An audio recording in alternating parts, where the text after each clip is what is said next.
One of the criticisms that we get on this channel sometimes is that we tend to talk about a lot of depressing stuff.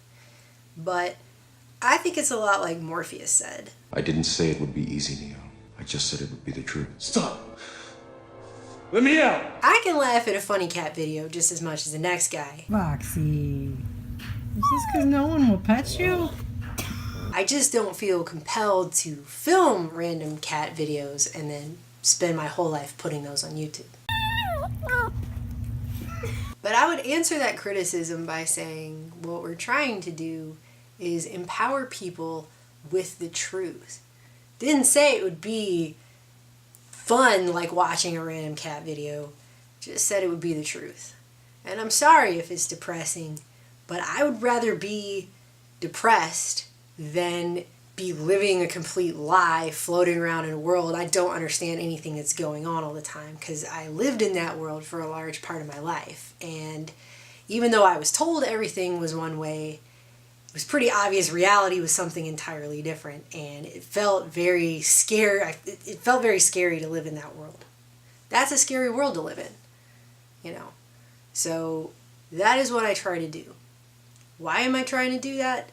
The reality that I lived in after 9/11 was the government loves you, random terror is everywhere and kills without rhyme or reason, mainstream science knows best, the mainstream media always tells us the truth without too much of an agenda. Alert now, because this is really scary. Last Thursday, in an attempt to talk about the context for the current turmoil in the Middle East, we showed a series of maps of the changing geography in that region.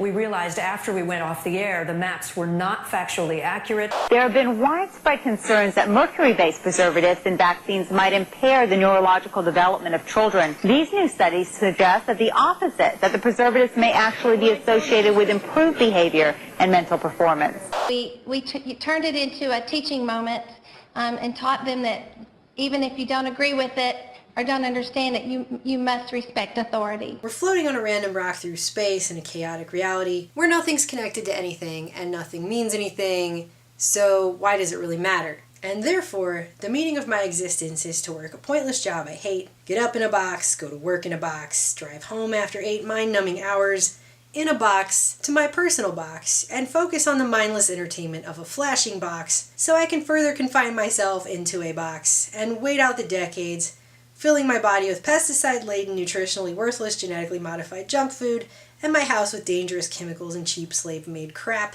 until I grow old, wind up with one or more horrible diseases, and die without ever realizing why I'm here in the first place. That world not only left me with the mindset of a powerless slave, it left me really, really sick. By age 30, I'd been diagnosed with quite a few sicknesses that required multiple pharmaceutical concoctions just so I could prop myself up every day and make it through a day to the next horrible day. I was 75 pounds overweight despite the fact that I exercised and cut fast food out of my diet. I was tired all the time, but I couldn't sleep at night. My face was horribly broken out. I was constantly getting sinus infections, which I was told were due to nebulous allergies that didn't seem related to seasons or anything otherwise. I had a barrage of digestive issues, and I generally went through life feeling like total crap every day. But at that point, I trusted my doctors because they're doctors. They obviously went to school for years and years and years to practice medicine. So they must know what they're talking about, right? So I dutifully took my poisons every day and hoped for, not believed in, the best. But one day I really couldn't take it anymore because I realized that if I continued down this road, I was probably going to die. I was on like 7 different medications. They were constantly diagnosing me with new disorders and telling me I was sick, and they didn't know why. And I knew that this was not going to end well for me. And when I was a kid, I was the researcher kid. I was that kid who always wanted to know why, who questioned everything forever, who was always researching things. You know, before they kill that part of every kid sometime in school and they tell you that lie that everything's already been discovered, so there's no mysteries left to life. I like to be an explorer, like the great Magellan. Oh, well, you're too late. There's really nothing left to explore. I decided to turn that on myself, to try and figure out what was wrong with me, so that I didn't die young, because that's pretty much what I felt like was about to happen to me if this continued. I was not really living. I was half dead.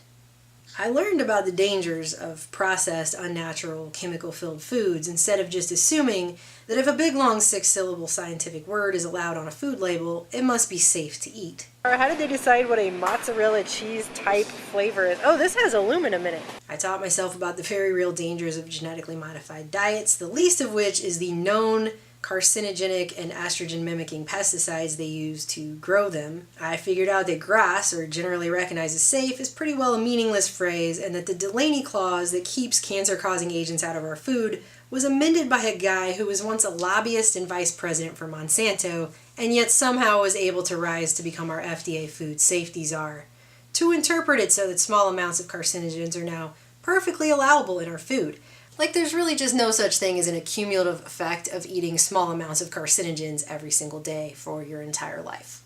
I learned about the revolving door between big pharma, big ag, and our government in general, a government which seemed to be more interested in protecting profits of big corporations than the people they're supposed to work for. The more I read, the more my screwed up body began to make sense. Actually, the more a lot of things started to make sense in my life in general. I started to finally understand what was wrong with me. I switched to an organic diet as much as possible. I cut out all gluten because, first of all, every single time I ate this stuff, it made me feel nasty afterwards with horrible stomach issues. But then I did some research and I actually found out that 99% of the wheat in America is doused with known carcinogenic glyphosate right before it's harvested. After that, my weight started to fall off. My face cleared up. All of my disorders and diseases magically vanished. Strangely enough, I haven't gotten a sinus infection or bronchitis in about 5 years now.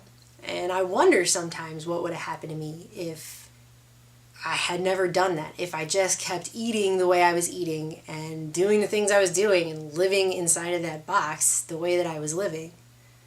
You know, which is a really unhappy place to be for most people. I mean, you sit in front of a television all day long, it programs you what to think about yourself, your position in life.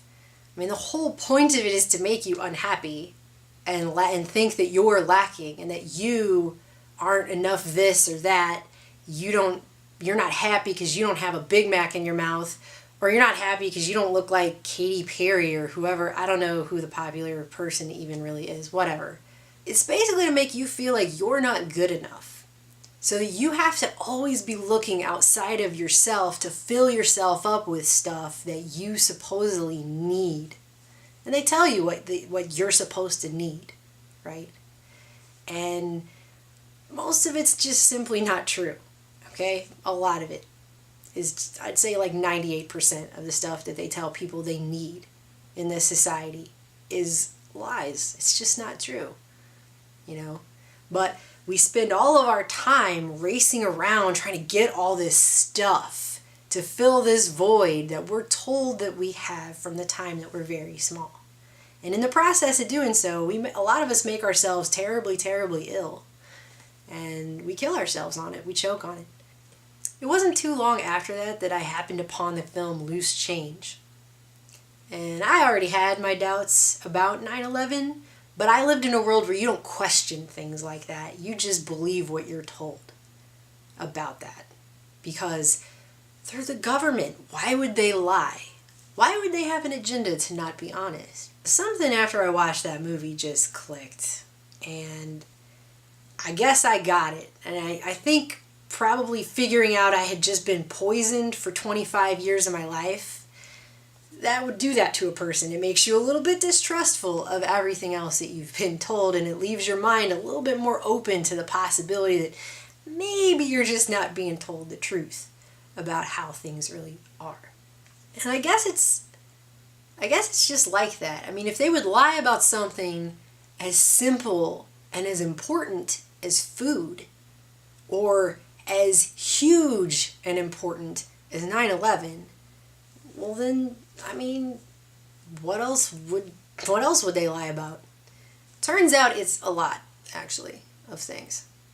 It's now been 6 years since all of this stuff happened, and every single day I'm still learning new things and figuring things out, and I'm still shocked by some of the stuff that I read and come across. So I'm just trying to figure it out. And I feel like a lot of you guys are with me on that. You're just trying to figure it out too. So that is why. That is why we talk about some pretty terrible things. I'm not going to pretend like there aren't times when I hit record and don't immediately wish I was making the viral cat video. Some things just, somebody has to say those things sometimes.